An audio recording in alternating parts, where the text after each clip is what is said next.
So everybody wants to save the world. We just disagree on how. To start this off, I'm an American, and America is a capitalist society with a capitalist system. We all do everything for money because we are required by the foundational elements of our citizen led government to pay to survive. It's either a subscription fee of some kind, such as for housing, or a subscription to be allowed to eat that month.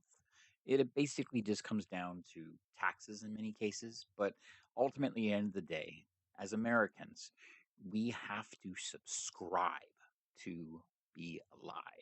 And so, if you are not working or you're not taking part of the capitalist system that is America, then you're probably homeless and you're still probably dealing with all the capitalist elements.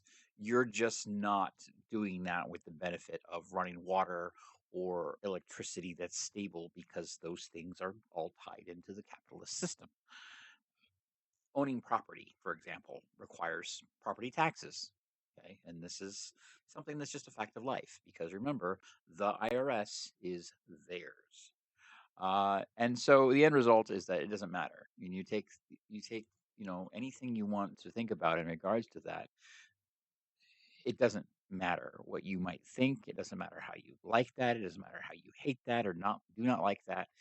America is a capitalist society, and that's something that you're just going to have to accept because as much as you might hate it, communism doesn't work, and it just leads to worse systems because either you can be a failed capitalist and be in a breadline, or you can be a successful communist and be in a breadline. It's the same thing.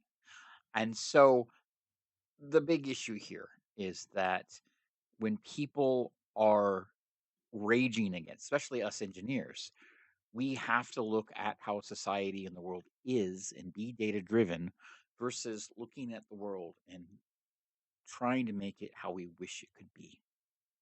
And this is a hard lesson, a very hard lesson.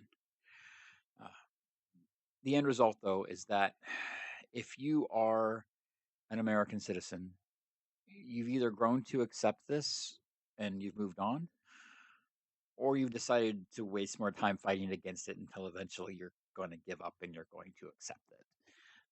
It's a losing battle. And I don't recommend anybody try to fight against capitalism. It's too pervasive, too powerful, and as bad as it can be, it's still the best system out there that we have found so far because all the other options just don't work. And there's no other options that actually do work because let's face it, I challenge you. Tell me in the comments. Tell me a system that actually works better. I mean that. So, once you've accepted that the current American economic system is capitalism, what do you do? Well, you start to realize that your ideas on capitalism may actually differ from other people's. Capitalism is a really big thing. It's not just a clearly well defined set of rules. And the fact remains that you still need to make income and have a job. And so, what do you do? Well, if you're watching this video, you're probably one of my subscribers. And if you're not, ring that bell, please. But, or maybe you're, well, what it comes down to is this: you might be a business owner, you may not be, but you're going to be part of the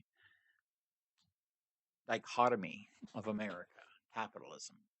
And the fun thing about this is that if you're working in technology, you're either a business owner or, more statistically, you're an employee, such as an engineer, software development engineer, or somebody who aspires to be. And that puts me in a weird place in this video because I don't want to pick a side. Looking at both sides, it's important to understand that as engineers, we want to be data driven and not allow our emotion to get in the way of making good decisions. If we're a business owner, we want to keep our costs as low as possible and we want to make sure our income is as high as possible. And we want to make sure it's sufficient to sustain the company and our ongoing ventures, just as much as our employees want their own paycheck to be sufficient to sustain their personal ventures. But if we work for a business, it's a different situation. We have one stream of income, and the business has a much smaller stream of income from many more sources. And so, because of that, we become employees because we feel like it's a risk mitigation strategy that makes ourselves feel more secure for the future. And companies do it because they recognize that they're going to get more out of the situation than they're going to have to pay for the work to do it. That is just part of that system. But if you're the government and you want the industries and the actual people themselves to do well, you generally focus on the businesses. That's where the leaders are, and that's where the people with money are. And so you kind of focus on the businesses because when you really get down to it, the people without power and money are not the people you're really worried about. So governments tend to focus on the business leaders, and they want companies to do well because you assume that if the companies are doing well, then you're going to be able to tax them at a better rate and make more income from their activities. And so you don't really care as much about the employees as much as you do the companies. Although you definitely track the wages and the taxes from the employees, the fact is the companies are the central points of failure in that system. And while scale is based on their own abilities, that's how that works. The companies scale up, the companies scale down. The more successful ones get bigger, and at that point, they get on your radar as a government, and you deal with them accordingly. You just have to manage the system, and based on the size of relative entities, you work from there. Now, the American government is no different from this, and they do everything they can to help American companies be successful on the world stage, if only because it helps America as a country be successful on the world stage.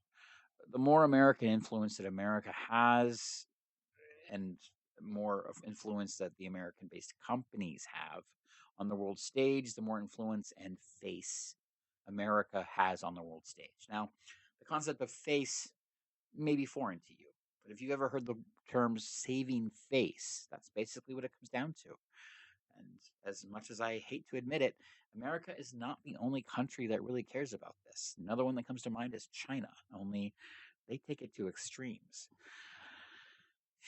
But anyway, this is important, not only for worldwide economic policy, so that the dollar remains strong, is in demand by foreign nations for economic exchange, but it's also for economic trade, but also so that America is able to have the most innovation and technology, which will in turn lead to the best military outcomes.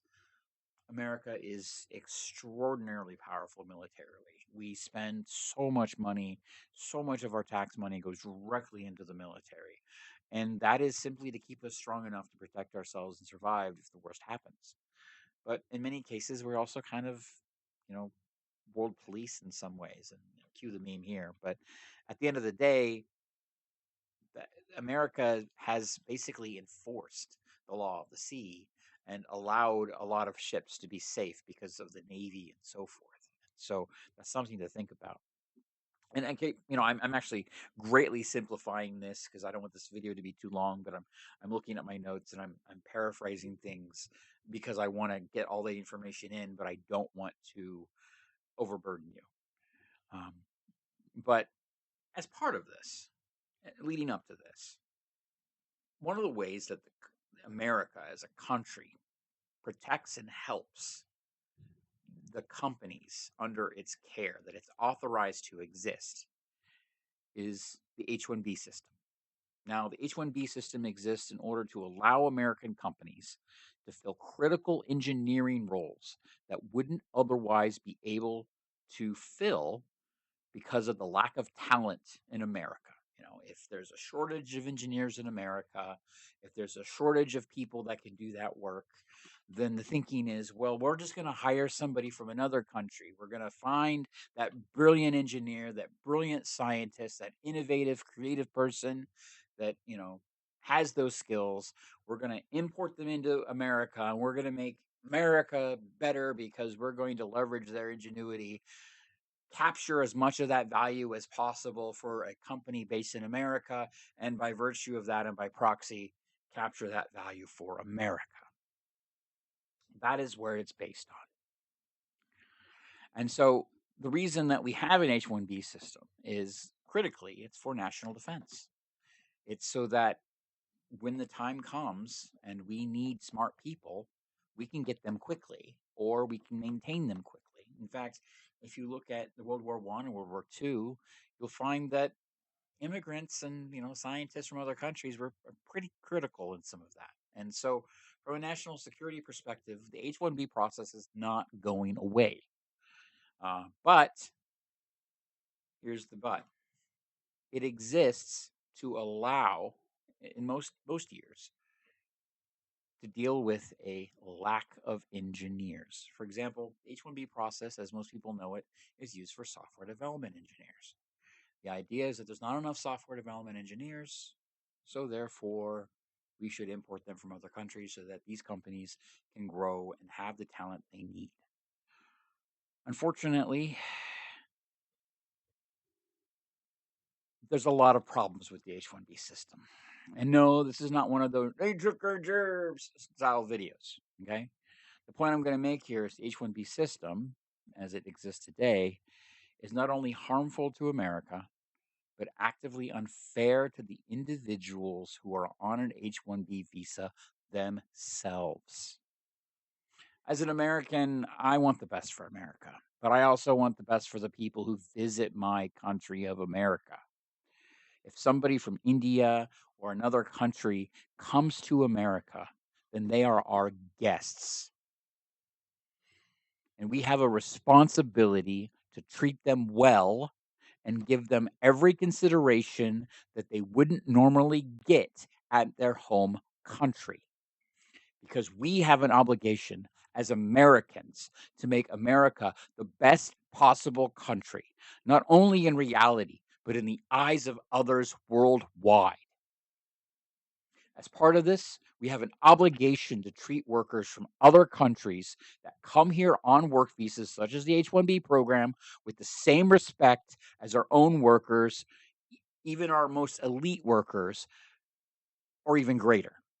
We have an obligation to make sure that if we open these opportunities to people that we're asking to move across the country, across the world, that they can actually propel not only American values forward, because let's face it, America needs to cater to its own interests, but we also have to make sure that we're being good representatives and we're not abusing our guests. Problem is that's exactly what's happening. The H1B program is actively harmful because it hurts the people that we're importing on H1B visas. Okay. It's important to note that the current H1B status requires the employer to pay higher of the prevailing wage for the occupation and location or the wage paid to similar employees. The H1B program is not an automatic import somebody into the country and pay them minimum wage style system. A lot of people get that wrong. Yet, this requirement that you actually pay them a prevailing wage is largely ignored, and there's really no enforcement.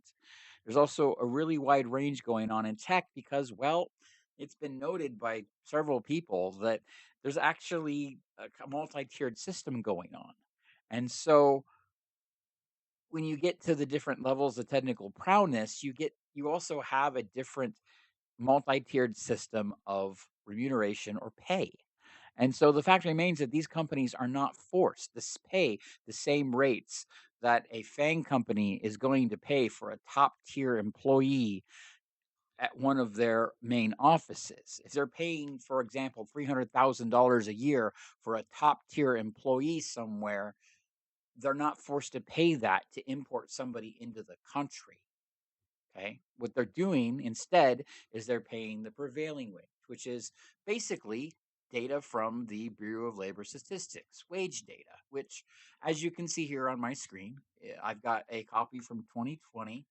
And it's important to understand that this data is not accurate anymore. This is old data. I have not processed the new data, but it should give you an idea of what it looks like.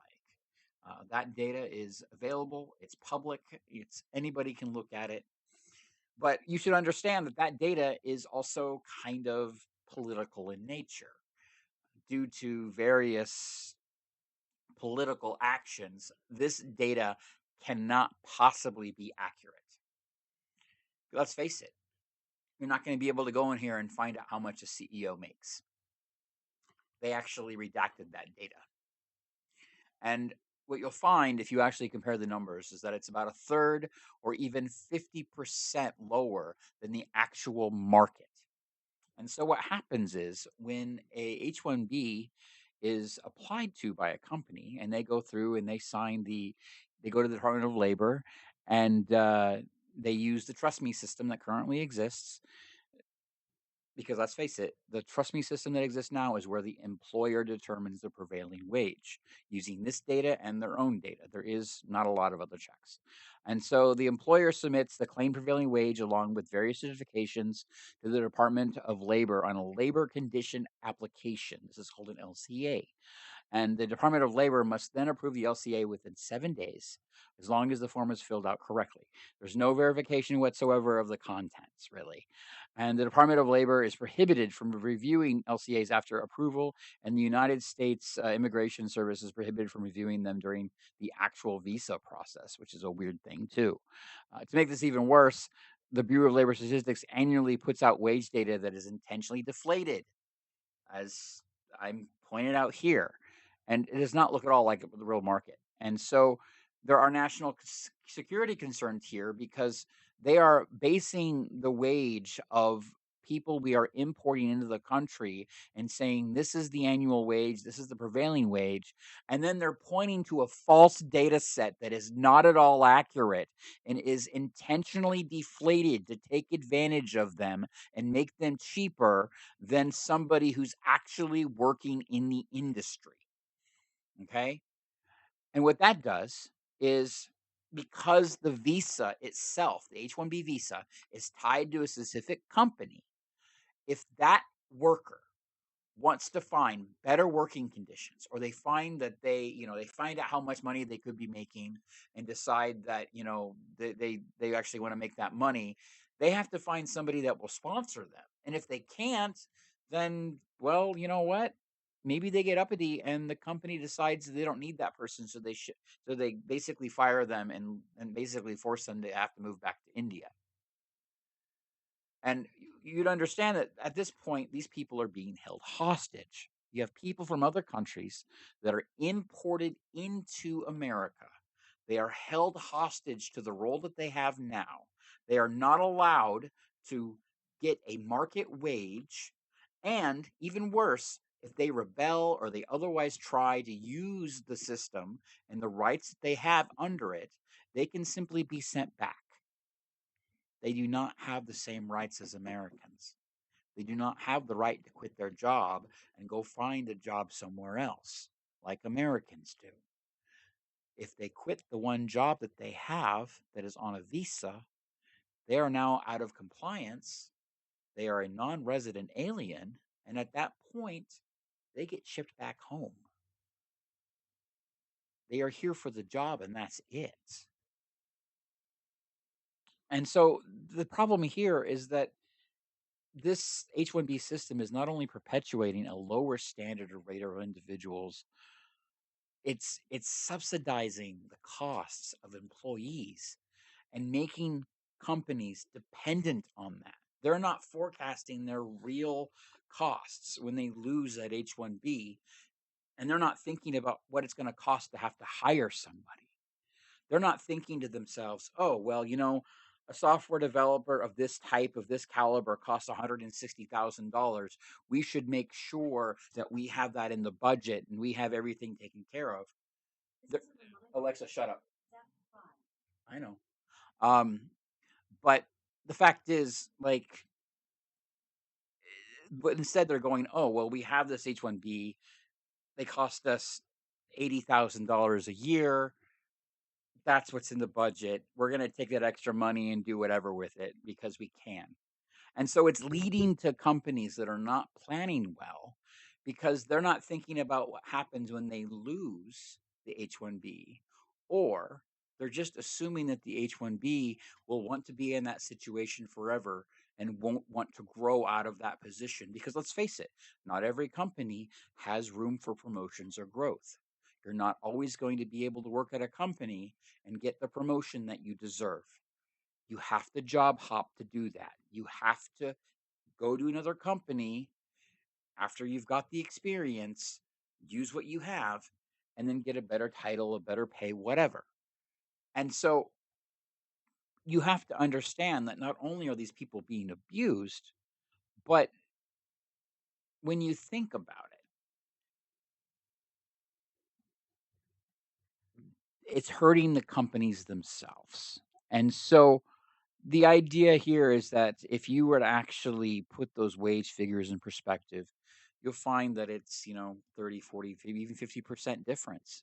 And that is a huge, huge issue. And that's part of what creates the pay disparity and the multi tiers of tech companies that we see today.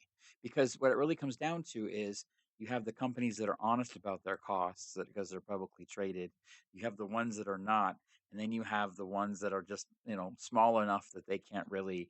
They're not publicly traded, but maybe they're honest, but they just can't afford as much. And so the different tiers are really just different types of business sizes. And so the the fun thing about this is that if FANG companies are willing to pay top tier money for the best talent, let them. Doesn't matter where they come from. If you're here on an H1B and the company legitimately has a need for your specific skill set because you have the knowledge that no one else does, welcome. Welcome to America, my friend. But they should be paying you that premium as well. They shouldn't be importing you here and then treating you like dog shit by underpaying you and looking at the market rate and going, actually, we're going to use these bad numbers. We're going to use the numbers that don't actually matter. Because let's face it, I could pull these new numbers here and they're going to be low. And I know that. But here's the Gov website for that. Okay. And, if you really want to understand what life is like for an H1B visa family, look at some of the stuff in the Bay Area on Reddit and stuff and hear some of those stories. Okay. They are treated worse than slaves in many cases. They are held hostage to companies against their will and forced to work for bosses that abuse them, sometimes in ways that I can't describe here on YouTube or it would hurt my channel. And if you're a woman, you know what I mean. And if you're not a woman, you know what I mean. Yeah, you get it. There are some terrible things that happen that shouldn't be happening. We as engineers should strive for a better community and we should hold our leaders accountable so things like that don't happen. And so the end result is that, if you are actually wanting to understand this stuff, you should. But here's the deal. If FANG companies are willing to pay that, let them. But they should be forced to use a prevailing wage calculation that is accurate, but also slightly inflated. They should be forced to, work double at least the current prevailing wage.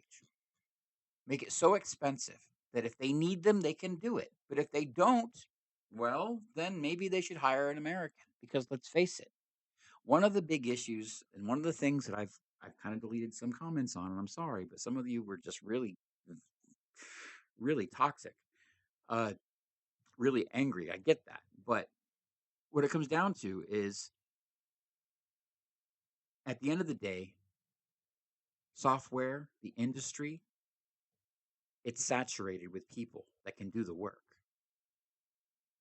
There are hundreds of thousands of software development engineers with 10 or more years of experience who can do the work, who are looking for work right now, and they can't find work. So, if H1Bs exist to fill a critical need due to a lack of engineering capacity or a lack of available engineers, Why are we importing more H1Bs into a system that is already saturated?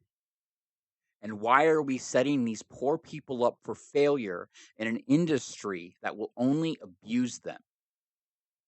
Because it's not only hurting these poor individuals from other countries that come here looking for the American dream, it's also hurting Americans who want to find work and find that they're not going to be hired simply because somebody on an H1B is half the cost and no other reason than that. Because let's face it, if you're a company, you want to save money. I understand. I'm not going to hold it against you. But at the same time, is that really sustainable? And what does that say about our country? What does it say about America? They're willing to import slave labor, hold them to that, chain them to a desk. And if they don't want to be abused, we'll just ship them back home because that's exactly what the H1B system is, and it needs to stop.